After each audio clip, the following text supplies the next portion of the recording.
refus de crédit. Pourquoi les banques vous refusent le crédit actuellement? Bonjour à toutes, bonjour à tous, ici Sophie Vergès, je vous souhaite la bienvenue sur ce nouvel épisode de podcast. Je vous invite bien sûr à vous y abonner pour écouter évidemment les précédents et les suivants. Bienvenue sur mes podcasts et merci à vous de me suivre. Alors, aujourd'hui, je vais vous aider à comprendre évidemment pourquoi vous avez des difficultés aujourd'hui, puisque en effet, 20% d'entre vous n'arrivent pas à avoir un crédit immobilier. Et vous avez évidemment plusieurs raisons, je vais vous les interpréter. Et également, je me suis aidée pour cela de l'article de BFM TV que vous pouvez retrouver bien sûr sur leur site internet avec évidemment d'autres articles, mais nous allons aller évidemment à l'essentiel aujourd'hui. Alors vous le savez, l'année 2022 est un peu compliquée dans le contexte de conflit que nous connaissons avec la guerre évidemment en Ukraine, la hausse du coût des matériaux, de l'énergie, des matières premières, mais aussi avec un prix de l'immobilier qui est plus élevé, puisque je vous en ai parlé déjà dans un épisode précédent, votre surface à acquérir, à investir est moindre de quelques mètres carrés aujourd'hui. Donc évidemment tout ce contexte crée des tensions, et notamment évidemment pour les banques qui, vous le savez, sont toujours assez frileuses et pensent toujours que vous n'allez pas pouvoir rembourser votre crédit, et donc elles restent attentives et concentrées évidemment sur votre profil bancaire, d'où l'intérêt bien sûr évidemment d'avoir un profil soigné. Alors je vous donne mes conseils évidemment pareil dans un épisode. Si vous souhaitez le numéro, n'hésitez pas évidemment à me contacter.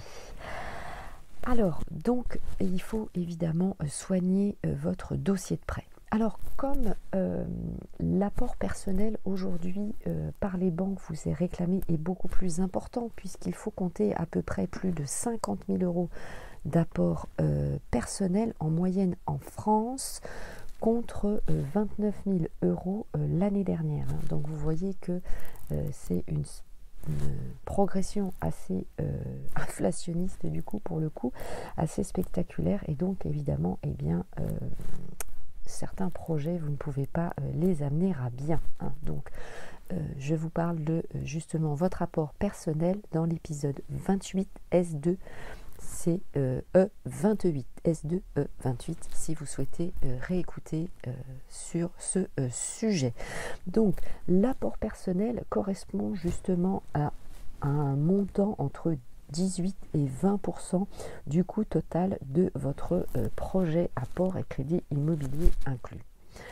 Alors, deuxième point, un peu aussi complexe, ça va être votre épargne et votre situation professionnelle. En effet, les banques évidemment vont être attentifs à le montant que vous disposez en épargne, notamment après le projet, une fois que c'est acquis. Souvent, il était d'usage de regarder quelle était votre épargne avant le montage du projet. Alors, bien sûr, je ne dis pas que la banque ne regarde pas votre épargne avant le projet, mais c'est surtout une fois que le projet, évidemment, va être acquis, la banque, elle, se projette sur votre acquisition, et du coup, elle se pose la question, si vous avez un aléa financier, comment vous allez le gérer, et donc si vous avez des sous de côté, tout simplement pour pouvoir assumer cet aléa. Donc comptez toujours un pourcentage de 5% du prix du bien immobilier en aléa.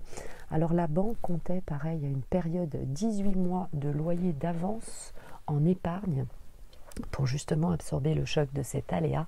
Aujourd'hui, pareil, nous sommes plutôt à 2 ans. Donc ça, c'est un bon conseil que je vous donne.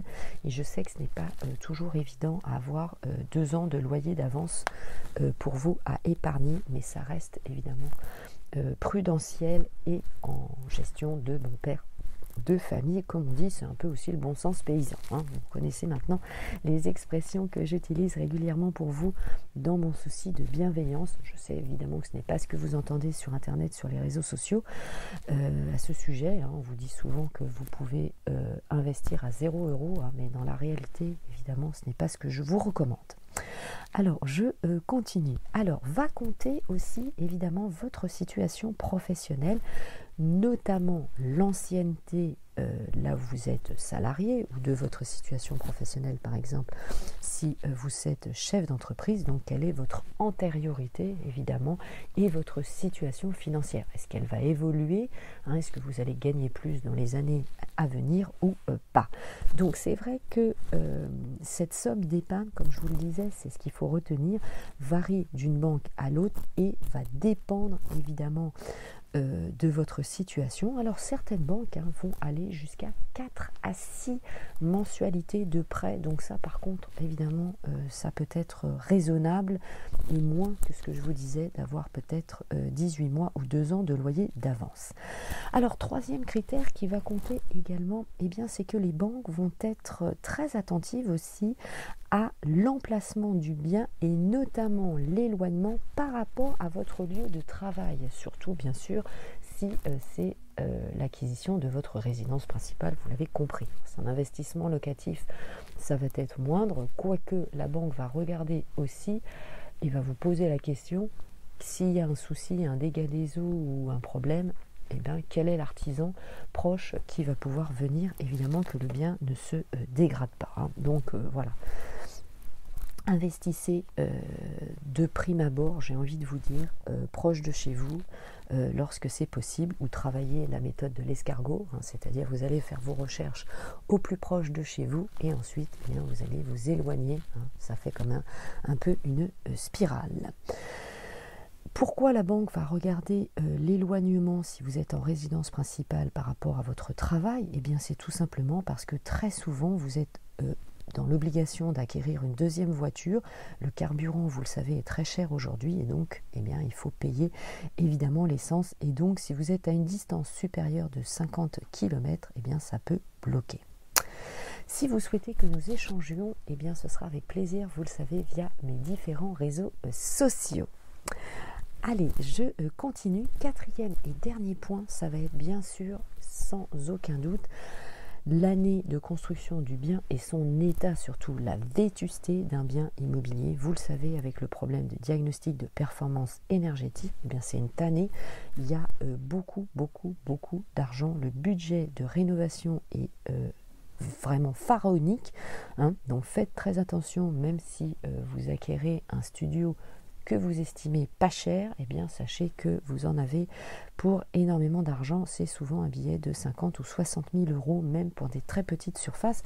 Et souvent d'ailleurs, eh bien, vous ne pouvez pas forcément déjà rénover comme vous le souhaitez, via des autorisations diverses comme les architectes des bâtiments de France, ou voir par rapport évidemment à la structure et au bâtiment lui-même, hein, évidemment. Hein, on ne peut pas souvent faire de l'isolation thermique par l'extérieur comme on veut, par exemple. Hein, donc, vous avez des procédures, entre guillemets, de travaux, des process de rénovation de travaux que vous ne pouvez pas faire. Hein, donc, faites-vous accompagner, bien sûr, par un artisan hein, et ne vous lancez pas dans des biens immobiliers vétustes et anciens.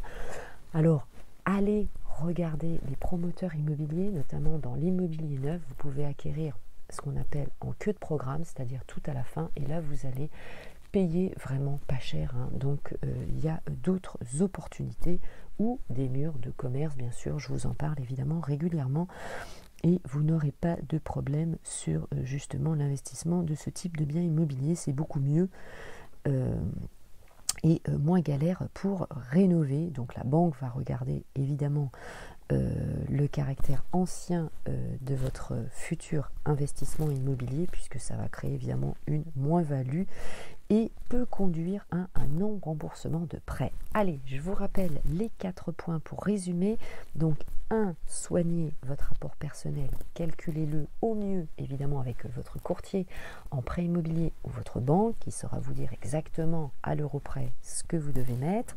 Votre épargne après le projet, quelle est sa somme, mais également, ça vous le savez, votre situation professionnelle, l'éloignement du bien immobilier, est-ce que c'est loin, est-ce que c'est proche de vous et à quelle distance, et pour finir bien sûr c'est l'ancienneté du bien, quelle est son année de construction et quels sont les futurs travaux, est-ce que ça a été voté, pas voté, etc., etc. Mais en me suivant, évidemment, vous connaissez cette mécanique et cette gymnastique. Allez, je vous embrasse, au plaisir bien sûr de vous retrouver sur mes différents réseaux sociaux pour échanger avec vous sur votre projet. Parlez-moi de vous, évidemment.